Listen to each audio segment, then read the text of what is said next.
Capítulo 2. Borrar la historia personal. 22 de diciembre de 1960. Don Juan estaba sentado en el suelo junto a la puerta de su casa con la espalda contra la pared. Volteó un cajón de madera para leche y me pidió tomar asiento y ponerme cómodo. Le ofrecí unos cigarrillos. Había llevado un paquete. Me dijo que no fumaba, pero aceptó el regalo. Hablamos sobre el frío de las noches del desierto y otros temas ordinarios de conversación. Le pregunté si no interfería yo con su rutina normal. Me miró como frunciendo el entrecejo y me dijo que no tenía rutinas y que podía estarme con él toda la tarde, si así lo deseaba.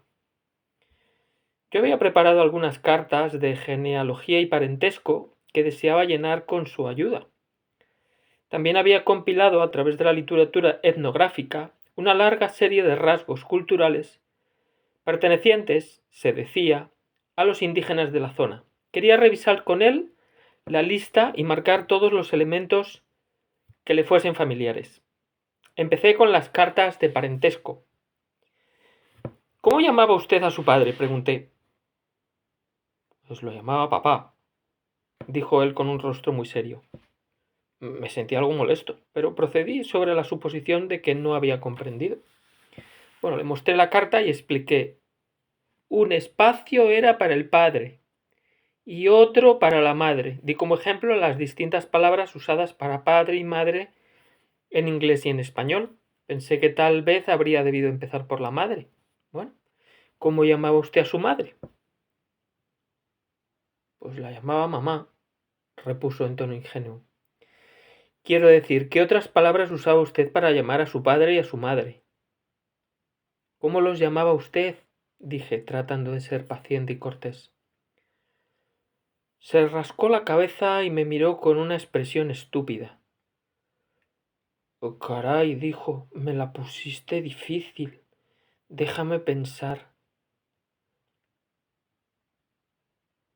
Tras un momento de titubeo, pareció recordar algo, y yo me dispuse a escribir. Bueno, dijo, como inmerso en serios pensamientos. ¿De qué otra forma los llamaba? Oye, oye, papá. Oye, mamá. Reí contra mi voluntad. Su expresión era verdaderamente cómica, y en ese momento no supe si era un viejo absurdo que me jugaba bromas o si en verdad era un simplón. Usando cuanta paciencia había en mí, le expliqué que estas eran preguntas muy serias y que para mi trabajo tenía gran importancia llenar los formularios.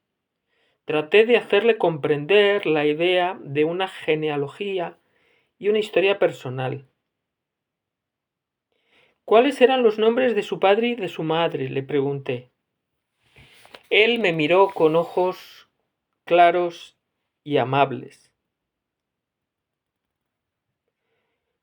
No pierdas tu tiempo con esa mierda, dijo suavemente, pero con fuerza insospechada. No supe qué decir. Parecía que alguien más hubiese pronunciado esas palabras.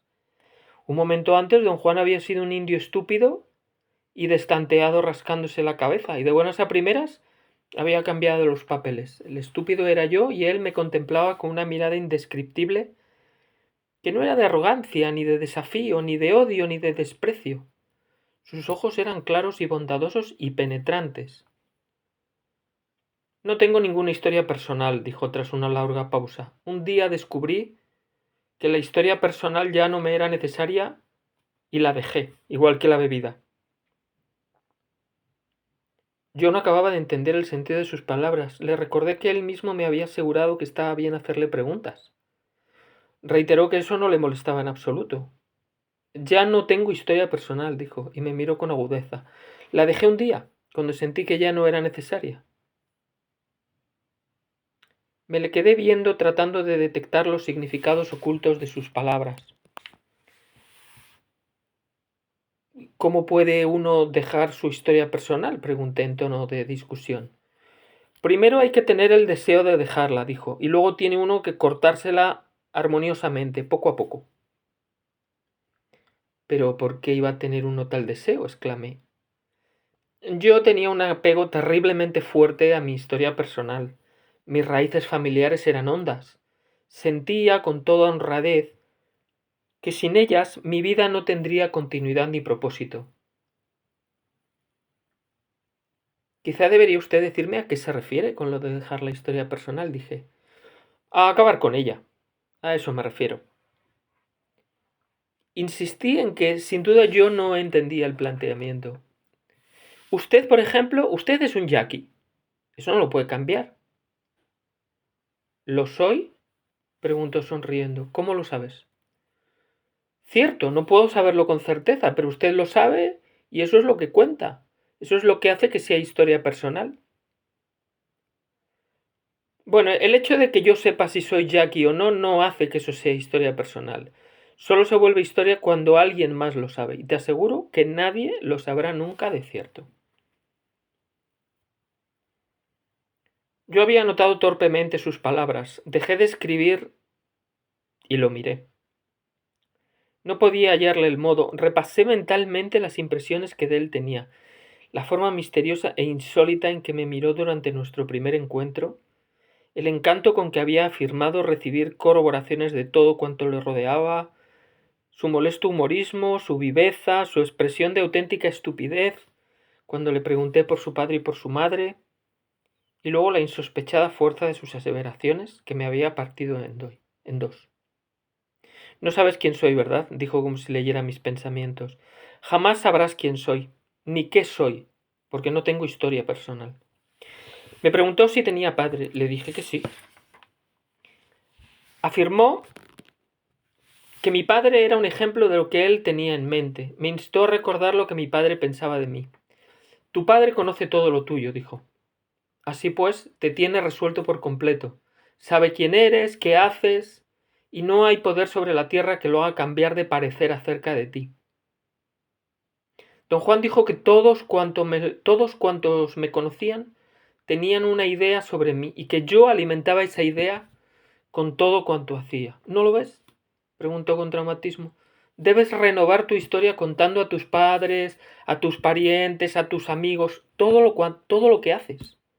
En cambio, si no tienes historia, no se necesitan explicaciones.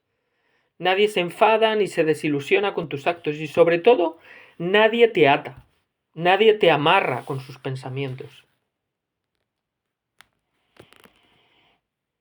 De pronto la idea se aclaró en mi mente. Yo casi la había sabido, pero nunca la examiné. Carecer de historia personal era en verdad un concepto atrayente, al menos a nivel intelectual. Sin embargo, me daba un sentimiento de soledad ominoso y desagradable. Quise discutir con él mis sentimientos, pero me frené. Algo había de tremenda incongruencia en la situación inmediata. Me sentí ridículo por intentar meterme en una discusión filosófica con un indio viejo que obviamente no tenía el refinamiento de un estudiante universitario. De algún modo, don Juan me había apartado de mi intención original de interrogarlo sobre su genealogía. No sé cómo terminamos hablando de esto cuando yo nada más quería unos nombres para mis cartas, dije, tratando de reencauzar la conversación hacia el tema que yo deseaba. Pues es muy sencillo, dijo él. Terminamos hablando de ello porque yo dije que hacer preguntas sobre el pasado de uno es un montón de mierda. Su tono era firme. Sentí que no había forma de moverlo. Así que cambié mis tácticas. ¿Esta idea de no tener historia personal es algo que hacen los yaquis? Pregunté. No, es algo que hago yo. ¿Y dónde lo aprendió usted? Lo aprendí en el curso de mi vida. ¿Se lo enseñó su padre? No, digamos que lo aprendí solo, y ahora voy a darte el secreto para que no te vayas hoy con las manos vacías. Bajó la voz hasta un susurro dramático. Reí de su histrionismo. Había que admitir su excelencia, en ese renglón. Por mi mente cruzó la idea de que me hallaba ante un actor nato. Escríbelo, dijo con arrogante condescendencia. ¿Por qué no? Parece que así estás más a gusto. Lo miré y mis ojos deben haber delatado mi confusión. Él se dio unas palmadas en los muslos y rió con gran deleite. Vale más borrar toda historia personal porque eso nos libera de la carga de los pensamientos ajenos, dijo despacio como dando tiempo a mi torpeza de anotar sus palabras. Vale más borrar toda historia personal porque eso nos libera de la carga de los pensamientos ajenos. No pude creer que en verdad estuviera diciendo eso. Tuve un momento de gran confusión. Él sin duda leyó en mi rostro mi agitación interna y la utilizó de inmediato. Aquí estás tú, por ejemplo. En estos momentos no sabes si vas o vienes, y eso es porque yo he borrado mi historia. Poco a poco he creado una niebla alrededor de mí y de mi vida.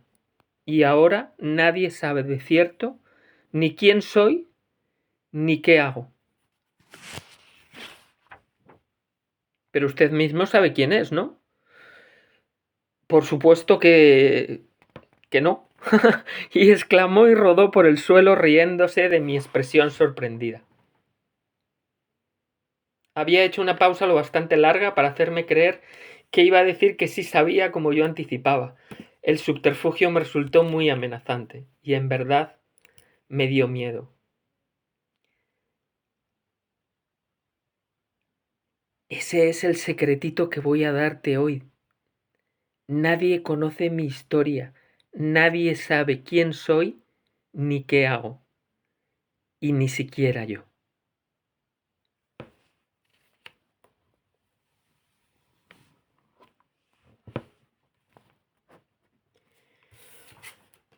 Bueno, hasta aquí la lectura de hoy. Concretando lo más importante. Y es que desde pequeños nos hemos acostumbrado a dar explicaciones de todo a todo el mundo. Como si todos tuvieran que saber en todo momento qué hacemos, con quién estamos, dónde estamos.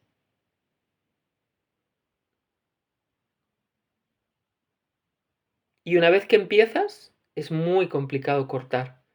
Porque si cortas, todo el mundo te dice, ¿qué pasa? Ya no me cuentas. Y se enfadan. Y nos atan. Y por ello carecemos de libertad para hacer lo que queramos, estar con quien queramos y estar donde queramos en el momento en que queramos. ¿Se puede borrar la historia personal? Hay que comenzar, como dice don Juan, por querer. Y después, poco a poco, dejar de ir dando explicaciones. Lo primero, a las personas nuevas a las que conocemos, no dar explicaciones desde el principio.